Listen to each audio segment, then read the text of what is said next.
Halo guys, bertemu lagi nih sama aku Tridiansi di sini. Di segmen kali ini lagi-lagi kita akan membahas nih kasus pembunuhan yang pernah menggemparkan dunia. Kasus pembunuhan yang dialami oleh anak kecil berusia 10 tahun. Dan lebih mirisnya lagi, pelakunya adalah orang tuanya sendiri. Sebelumnya, kalian tuh penasaran gak sih sama hiasan yang aku pakai ini? Kalau kalian tuh pengen samaan kayak aku, bisa banget kalian tuh kunjungi online shop aku guys. Oke, seperti apa kasus pembunuhannya? Kita langsung aja masuk ke isi pembahasannya.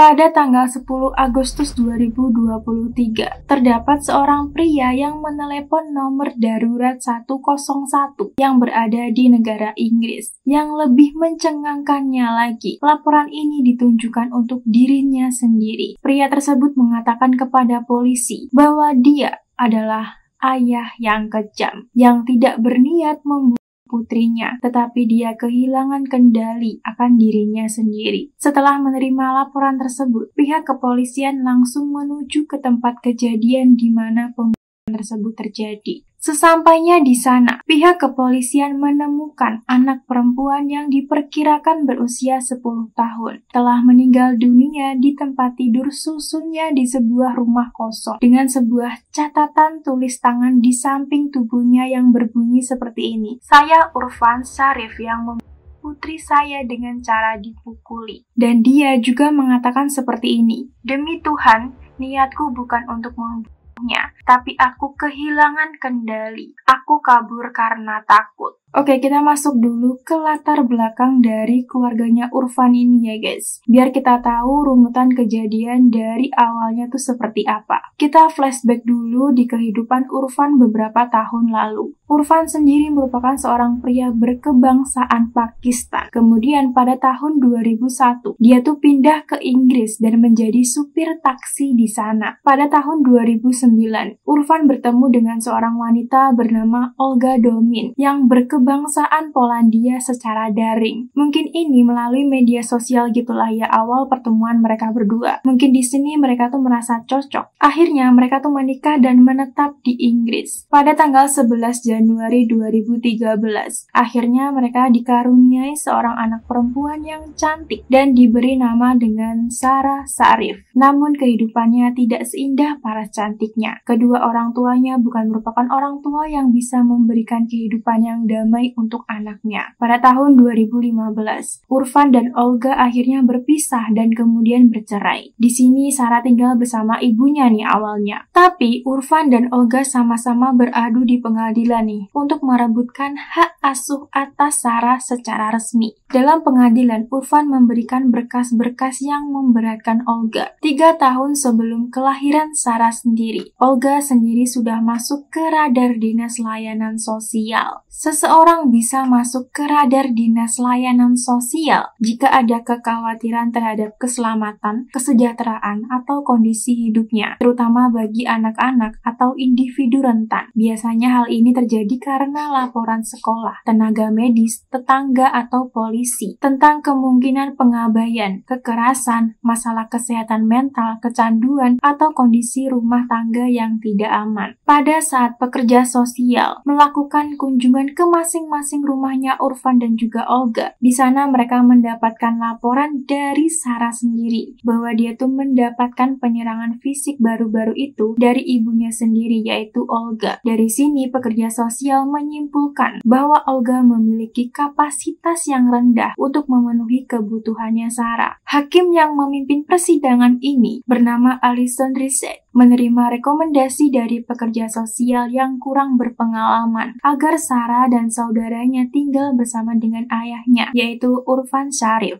Pada tahun 2019, di sini Urfan Syarif sudah menikah lagi dengan seorang wanita bernama Benash Batul. Beberapa tahun kemudian, alih-alih Sarah mendapatkan tempat perlindungan yang aman baginya, dia malah mendapati pelecehan dan degradasi. Sedangkan Benas sendiri hanya berdiri dan menonton kejadian tersebut. Kalian tahu nggak guys, apa yang dialami oleh Sarah? Anak sekecil itu jadi samsak oleh orang tuanya. Sarah mengalami pemukulan, entah itu dengan tangan kosong atau dengan benda tumpul. Tubuh Sarah dipenuhi dengan bekas luka dan seperti kayak lebam-lebam gitulah. Dan bekas luka tersebut juga menjadi perhatian pihak sekolah tempat Sarah bersekolah. Beberapa kali guru-guru sekolah dasarnya tuh menanyai alasan di balik luka-luka pada tubuhnya. Namun di sini tidak ada penjelasan apakah Sarah mengatakan alasan yang sebenarnya atau tidak. Pihak sekolah sendiri melaporkan hal tersebut ke Dinas Layanan Anak. Namun tidak pernah ada tindakan lebih lanjut. Menyadari bahwa orang-orang mulai notice bekas luka pada tubuh anaknya, maka Urfan dan istrinya mengharuskan Sarah untuk memakai hijab ketika keluar rumah. Dan lebih ekstrimnya lagi, Sarah tidak diperbolehkan untuk sekolah. Dia tuh hanya diperintahkan untuk mengurus urusan rumah seperti mencuci. Alasannya Urfan kepada pihak sekolahnya tuh agar Sarah tuh kayak homeschooling gitu loh, tapi aslinya tuh juga enggak ada homeschoolingan gitu. Pada saat kekerasan itu terjadi, para tetangga juga mendengarkan jeritan dan tangisan dari Sarah, tapi tidak ada penjelasan apakah tetangganya melakukan laporan ke pihak berwajib ataupun enggak. Kejadian tersebut terjadi hingga beberapa tahun. Sarah terus menahan dan bertahan dalam keadaan yang tidak mudah. Namun pada saat bulan Agustus 2023, hari di mana puncak dari rentetan kejadian ini. Pada saat itu seperti biasanya, Urfan melakukan kekerasan pada Sarah. Namun hari tersebut berbeda dengan hari sebelumnya. Ketika itu Urfan mencekik Sarah dengan tangan kosong dan memukulnya dengan tongkat kriket, tiang logam, dan telepon genggam. Bahkan memukul perutnya Sarah pada saat dia tuh sudah berbaring sekali. Melihat keadaan Sarah, bukannya dibawa ke rumah sakit dan mendapatkan pertolongan medis. Sarah malah dirawat di rumah dan berbaring di sebuah tempat tidur susunya. Ternyata setelah beberapa lama, Sarah akhirnya meninggal dunia. Melihat keadaan tersebut, Urfan yang merupakan pelaku utama atas kematian dari Sarah merasa bersalah dan takut untuk dihukum, sehingga Urfan memutuskan untuk membawa istrinya dan kelima anak lainnya untuk pergi ke negara Pakistan. Tujuannya untuk melarikan diri, guys. Urfan sendiri tidak memiliki keinginan untuk kembali ke negara Inggris lagi. Sebelum pergi ke Pakistan, Urfan menuliskan secari kertas yang ditinggalkan di samping tubuhnya Sarah dengan tertuliskan seperti ini: "Saya Urfan Sarif yang telah putri saya dengan cara dipukuli. Demi Tuhan, niatku bukan untuk membunuhnya, tapi aku kehilangan kendali. Aku kabur karena takut." Setelah sampai ke Pakistan, Urfan masih merasa bersalah meninggalkan jasad anaknya di rumah sendirian, tanpa ada yang memberikan penghormatan terakhir yang layak untuk Sarah. Sehingga pada tanggal 10 Agustus 2023, Urfan menelepon nomor darurat 101 dan melaporkan dirinya sendiri. Setelah polisi mendapatkan laporan tersebut, mereka langsung menuju ke tempat kejadian dan menemukan jasadnya Sarah yang berbaring di tempat tidur susun di rumahnya.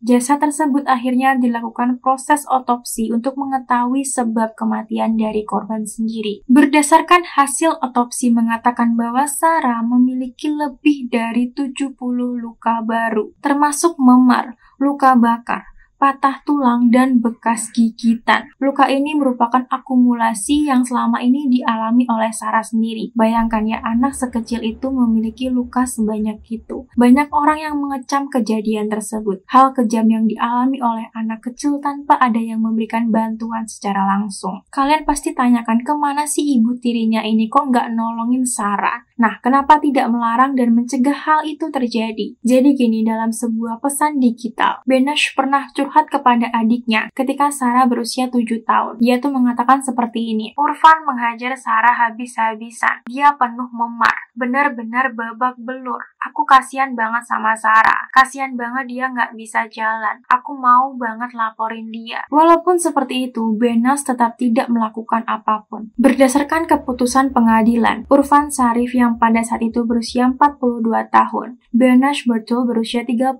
tahun, Faisal Malik berusia 29 tahun dinyatakan bersalah atas kematian Sarah. Urfan dan Benas dijatuhi hukuman penjara seumur hidup atas keterlibatannya dalam pembunuhan Sarah. Sementara Faisal dijatuhi hukuman penjara selama 16 tahun karena membiarkan kematian Sarah. Jadi Faisal Malik itu adalah pamannya Sarah, guys. Oke, seperti itu aja pembahasan dari kasus ini, guys. Pesan hidup apa yang bisa kita ambil dari kasusnya ini?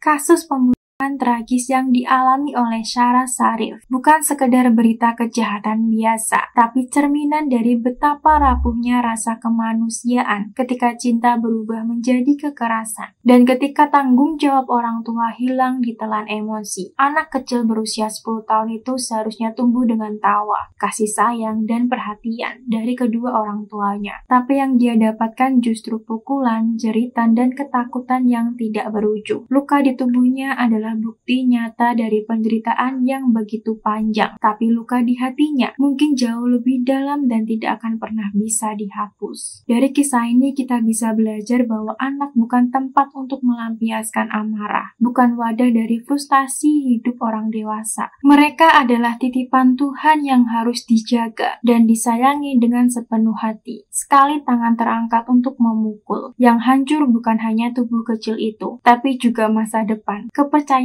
dan rasa aman yang seharusnya dimiliki setiap anak. Kita juga belajar bahwa diam bisa sama membahayakannya dengan kekerasan itu sendiri. Banyak orang di sekitar Sarah mendengar tangisannya, melihat luka di tubuhnya, tapi memilih diam. Kadang bukan karena tidak peduli, tapi karena takut atau merasa itu bukan urusannya. Tapi nyatanya, satu langkah kecil untuk melapor bisa menyelamatkan nyawa seseorang. Jangan pernah menunggu sampai semuanya terlambat untuk peduli. Kisah ini juga membuka mata bahwa penyesalan tidak akan pernah bisa menghapus kesalahan. Urfan mungkin menyesal, tapi rasa bersalahnya datang ketika nyawa putrinya sudah melayang. Kata, "Aku kehilangan kendali." Tidak pernah cukup untuk menebus penderitaan yang dia ciptakan. Karena kehilangan kendali bukan alasan. Itu adalah pilihan untuk tidak belajar mengendalikan diri. Dari sisinya Bernash, kita juga belajar bahwa menyaksikan kejahatan tanpa bertindak sama saja dengan ikut menyakiti. Rasa kasihan tanpa keberanian hanya akan menambah panjang penderitaan orang lain. Jadi pesan yang bisa kita ambil adalah